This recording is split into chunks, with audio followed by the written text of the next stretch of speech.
దేవునికి మహిమ కలిగినాక దేవుడు గడిచిన వారమంతా కూడా కాచి కాపాడి ఆయన సురక్షితమైన నీడలో మనల్ని నడిపించి ఆయన బలపరిచి ముందుకు నడిపిస్తున్న గొప్ప దేవుడు కనుక అతనికి కృతజ్ఞతాస్తుతులు చెల్లించి మనము ముందుకు సాగే వారికి మనం ఉన్నప్పుడు ప్రభువు తన కార్యాన్ని ఆయన మన పక్షంగా ప్రభువు జరిగించి గొప్ప దేవుడు అతడు. హల్లెలూయా.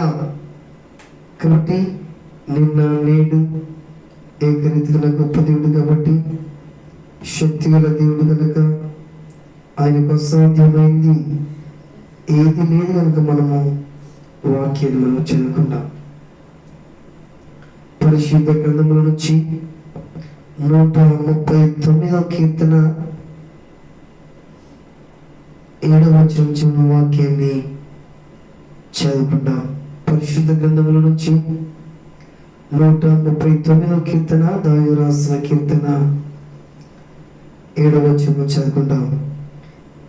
నీ ఆత్మీయత నుండి నేను ఎక్కడికి పోదును, నీ సన్నిధి నుండి నేను ఎక్కడికి పారిపోవదును. చూడండి, కీర్తనలో 139వ కీర్తన దావీదు రాసిన కీర్తన. చూడండి, ఇక్కడ దేవుని లేఖనము సెలవిస్తూ ఉన్నది ఏమనంటే, నీ ఆత్మీయత నుండి నేను ఎక్కడికి పోదును, నీ సన్నిధి నుండి నేను ఎక్కడికి పారిపోదును. దేవుని ఆత్మ యుద్ధ నుండి మనం ఎక్కడికి పోదుము. ఎక్కడికి పోయినా దేవుడు అక్కడ ఉండే దేవుడు. ఎక్కడికి పోయినా ఆయన మనతో మనలో ఉన్న దేవుడు కాబట్టి ఆయన ఎక్కడికి పోయినా ఆయన ఉండే గొప్ప దేవుడు అతడు. చూడండి, దావీదు అంటా ఉన్నాడు ఏమనంటే, మొదటి నుంచి మన వాక్యాన్ని చదువుకున్నాము. యెహోవా, నీవు నన్ను పరిశోధించి తెలుసుకున్నావు, నేను లేచుట కూర్చుంట నీకు తెలియను.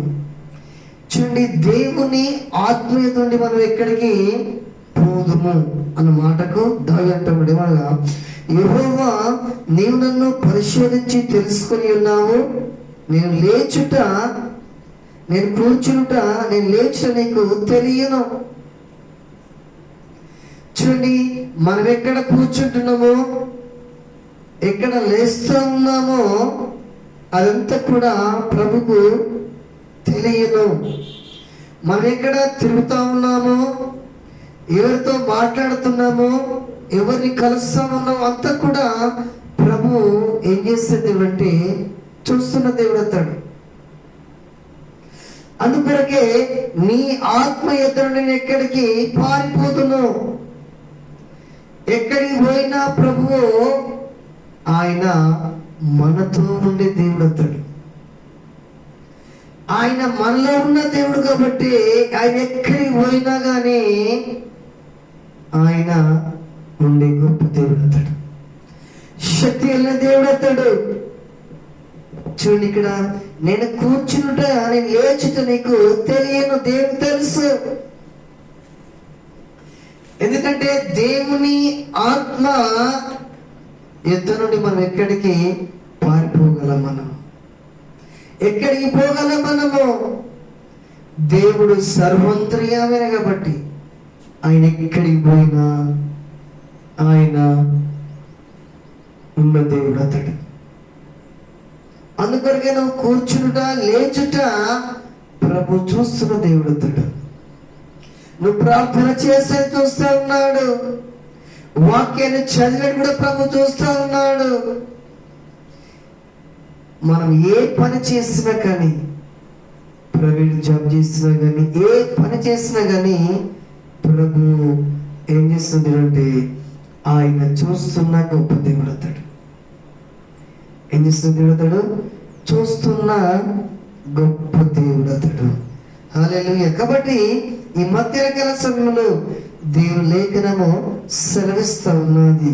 ఏమనంటే, నా తలంపులు పుట్టక మునిపే నీవు నా మనస్సును గ్రహించు. చూడండి, ఇక్కడ దేవుని లేఖనము సెలవిస్తూ ఉన్నది, మనకు తలంపులు పుట్టక మునిపే మన మనస్సును గ్రహిస్తూ ఉన్నాడు ప్రభు. మన మనస్సును ఏం చేస్తున్నంటే గ్రహిస్తున్న దేవుడు అతడు. అందుకొరకే దేవుని లేఖనము సెలవిస్తున్నది. ఏమనంటే 7వ వచనంలో, నీ ఆత్మ ఎదురును ఎక్కడికి పోదును. చూడండి, నీ తలంపులు అనగా నీకు రాక మునిపే నీ మనస్సును ప్రభు ఎరిగి ఉంటున్నాడు. నీ మనస్సును గ్రహిస్తా ఉన్నాడు దేవుడు. ఎలాంటి తలంపులు నడుస్తూ ఉన్నాయో నీ మనస్సును ఎరిగిన దేవుడు అతడు. నీ మనస్సును తెలుసుకున్న దేవుడు అతడు. అందుకొరికి నువ్వు ఎక్కడికి పోయినా, చీకటిలో ఉన్నా, వెలుగులో ఉన్నా, అంధకారంలో ఉన్నా, ఎక్కడున్నా కానీ ప్రభు ఏం చేస్తుంది అంటే అక్కడ ఉన్న గొప్ప దేవుడు అతడు. అందుకొరకు చూడండి, ఇక్కడ 3వ వచనం చూస్తున్నాడు, నా నడకను నా పడకను నీవు పరిశీలన చేసి ఉన్నావు. చూడండి, ఇక్కడ దేవుని లేఖనం సెలవిస్తూ ఉన్నది 3వ వచనంలో, నా నడకను నా పడకను ఏం చేసుకున్నాడు దేవుడు తెలుసుకొని పరిశీలన చేసుకొని ఉన్నాడు ఆయన. కాబట్టి ఇక్కడ చూడండి, ఇక్కడ నువ్వు కూర్చుంటే ప్రభు చూస్తూ ఉన్నాడు, లేచిన చూస్తూ ఉన్నాడు, నువ్వు పడుకొని నీ నడకను చూస్తూ ఉన్నాడు, నువ్వు పడుకొని పరిశీలన చేసి ఉన్నావు. అంటే చూడండి, ఇక్కడ దేవుని లేఖనం సెలవిస్తూ ఉన్నది, నా నడకను నా పడకను నీవు పరిశీలన చేసి ఉన్నావు. దేవుడు ఏం చేసే దేవుడు అంటే ఆయన పరిశీలన చేసే దేవుడు అతడు.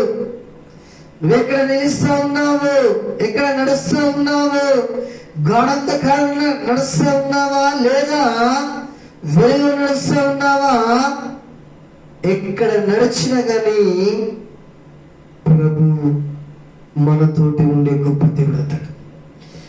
ఎక్కడ నడిచి నీతో ఉండే గొప్ప దేవుడు అతడు. ఆయన శక్తి కలిగిన దేవుడు అతడు. ఆయనకు సాధ్యమైంది ఏది లేదు అసలే. అతనికి సమస్తం సాధ్యమే కనుక ఆయన అంటా ఉన్నాడు, ఎవరు అనగా దావీదు అంటా ఉన్నాడు, దేవా ఇదిగో నీ ఆత్మతో ఎక్కడికి పారిపోగలను, నేను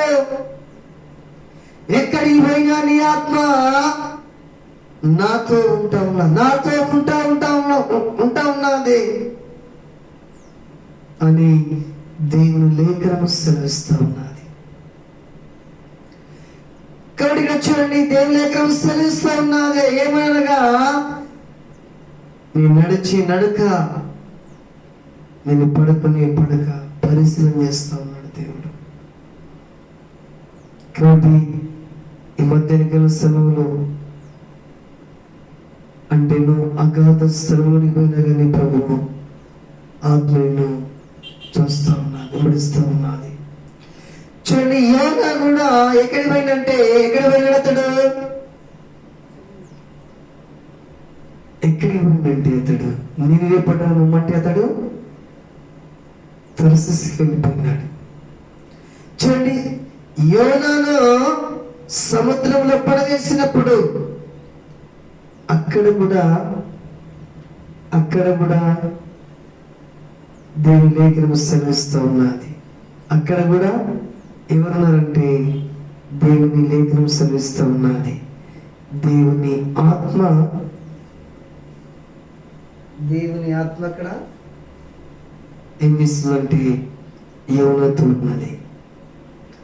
మనం ఎక్కడ తిరిగినా ఎక్కడ ఉన్నా కానీ ప్రభు ఆత్మ మనతో సంచారం చేస్తూ ఉన్నది. చూడండి, దేవుని లేఖనం సెలవిస్తూ ఉన్నది, నా నడకను నా పడకను నువ్వు పరిశీలన చేసి ఉన్నావు, నా చర్యలన్నీ నువ్వు బాగా తెలుసుకొని ఉన్నావు. యెహోవా నా మాట నా నాలుకకు రాక మునుపే అది నీకు పూర్తిగా తెలుసై ఉన్నది. చూడండి, ఇక్కడ దేవుని లేఖనం సెలవిస్తూ ఉన్నది, నా మాట నాలుకకు రాక మునిపే ఏం చేసిందంటే అది నీకు తెలుసై ఉన్నది. కాబట్టి దేవుని లేఖనం సెలవిస్తూ ఉన్నది ఏమనంటే 4వ వచనంలో, యెహోవా నా మాట నా నాలుకకు రాక మునిపే అది నీకు పూర్తిగా తెలుసై ఉన్నది. అంటే మాటల్లో కూడా ప్రభు సహాయము. ప్రభువు తెలుసుకుంటున్నాను ఎలాంటి మాటలు మాట్లాడాలో కూడా. ప్రభు దేవునికి మహిమ కలుగునుగాక. చూడండి, ఇక్కడ నేను కూర్చుంటా లేచుట ప్రభు చూస్తూ ఉన్నాడు. నడకను పడకను కూడా ప్రభువు పరిశీలన చేస్తూ ఉన్నాడు. తర్వాత మన మాట నాలుకకు రాకమునిపే ప్రభువు ఏం చేస్తున్న దేవుడు అంటే ఆయనకు తెలిసే ఉన్నాయి. చూడండి, పూర్తిగా నువ్వు మాట్లాడక మునిపే దేవునికి తెలుసు. దేవుడు తెలుసుకుంటున్నాడు. కాబట్టి మనము దేవుని మాటలు మాట్లాడినప్పుడు, దేవుని ఆలోచన కలిగి ఉన్నప్పుడు ప్రభువే మనకు సహాయం చేసే గొప్ప దేవుడు అతడు. శక్తి ఉన్న దేవుడు అతడు. ఆరోగ్య ప్రదాత, అందరినీ ప్రేమించే గొప్ప దేవుడు. కాబట్టి మనం ఏం చేస్తున్నామంటే సముద్రం పైన అగాధం పైన ప్రభు అక్కడ ఉంటా ఉన్నాడు. అందుకొరకు చూడండి, ఇక్కడ 5వ వచనంలో, ఎనుకను ముందును నువ్వు నన్ను ఆవరించి ఉన్నావు, నీ చెయ్యి నా మీద ఉంచి ఉన్నావు, ఇటు తెలివి నాకు మించినది, ఇదిగో అజోయం అది నాకు అవ్వదు. కాబట్టి దేవుని లేఖనం సెలవిస్తూ ఉన్నది ఏమనంటే ఆయన వెనక ముందు ఆవరించిన గొప్ప దేవుడు. అందుకనికి అన్నెక్కడికి పోయినా కానీ ఆయన ఆత్మ ఎదురుని మనము ఏంగా అసలు మనము తప్పించుకునే వారికి కాదు. అందుకనికి ఎక్కడున్నా కానీ ఎక్కడ నడిచినా కానీ ప్రభావం ఆయన ఆత్మ మన వెంట ఉన్నది. ఏమన్నా చూడండి, సముద్రంలోనికి పోయినా కానీ, సముద్రంలో తర్వాత తిమింగలం మింగినా కానీ అక్కడ కూడా ప్రభు యోనాను బ్రతికించినంటే సముద్రంలో కూడా ఉన్నాడు యేసు ప్రభువారు. సముద్రంలో నీళ్ళలో కూడా ప్రభు యేసు ప్రభువారు ఉన్నారు. యేసయ్య చూడండి, నీళ్ళ మీద నడిచిన దేవుడు అతడు. అంటే ఎంత గొప్ప దేవుడు, ఎంత శక్తి ఉన్న దేవుడు ఆయన. అసాధ్యమైంది ఏది కూడా లేదు అస్సలే. అందుకొరకు చూడండి, ఇక్కడ 8వ వచనం చదువుకుందాము. నేను ఆకాశం ఎక్కిన నీవు అక్కడ ఉన్నావు, నేను పాతాళ మందు పడిపోయిన నీవు అక్కడను ఉన్నావు. చూడండి, ఇక్కడ దేవుడు ఆకాశంలో ఉన్నాడు, పాతాళంలో కూడా యేసు ప్రభువారు ఉన్నాడు. మానవుడు ఎక్కడైనా కానీ ఎక్కడున్నా కానీ ప్రభు మనకు తోడుగా ఉండే గొప్ప దేవుడు అతడు. ఆయన ఆత్మ అక్కడ ఉండగలిగింది. ఆయన ఆత్మ ఉండగలిగింది. ఆయన ఆత్మ ఏ పనైనా కానీ చేయగలిగినది. అందువరకే దేవుని లేఖనం సెలవిస్తూ ఉన్నది. ఏమనంటే మంచి మాట ఇక్కడ మనం చదువుకున్నట్లయితే ఎన్ని వచ్చిన, నేను ఆకాశంలోకి ఎక్కినను నువ్వు అక్కడ నువ్వు ఉన్నావు, పాతాళ మందు పడిపోయి నీవు అక్కడ నీవు ఉన్నావు. చూడండి, ఇక్కడ పాతాళంలో ఉన్న దేవుడు, ఆకాశంలో ఉన్న దేవుడు, చీకటిలో ఉన్న దేవుడు, వెలుగులో ఉన్న దేవుడు, నీ హృదయంలో ఉన్న దేవుడు. అంత మాత్రమే కాదు, సముద్రములో కూడా ఉన్న దేవుడే. సముద్రంలో ఉన్నాడు. తర్వాత సముద్రంలో ఉన్న చాప కడుపులో ఉన్న కూడా ప్రభు అక్కడ కూడా ఉన్న గొప్ప దేవుడు అన్నాడు. అంటే చూడండి, ఇక్కడ మానవుణ్ణి రక్షించడానికి కొరకు, మానవుణ్ణి నడిపించడానికి కొరకు ఆయన ఎక్కడికైనా కానీ రాగలిగిన దేవుడు అతడు. ఎక్కడికైనా అతడు రాగలిగిన దేవుడు అతడు. అందుకొరకే మానవుల కొరకు ప్రాణం పెట్టిన దేవుడు కాబట్టి ఆయన మనతో ఉండి